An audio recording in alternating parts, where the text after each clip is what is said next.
G'day taxpayers.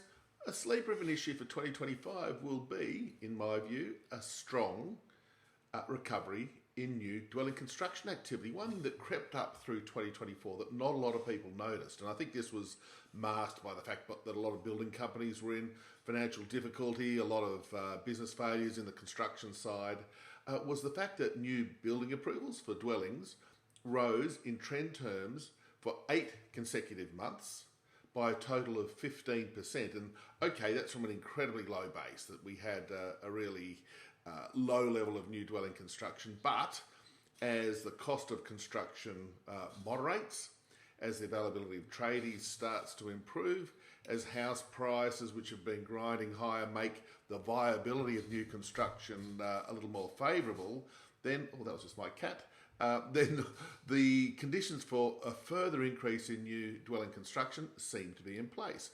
If we do get the interest rate cuts, which looks pretty certain now, that will actually aid a lot of property builders, developers and the like. So I'm looking for a pretty chunky rise in the level of new dwelling construction over the course of the next year or even two.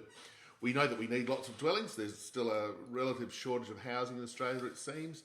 And even though immigration levels are tapering off, they're being lowered and will remain relatively low for the next few years.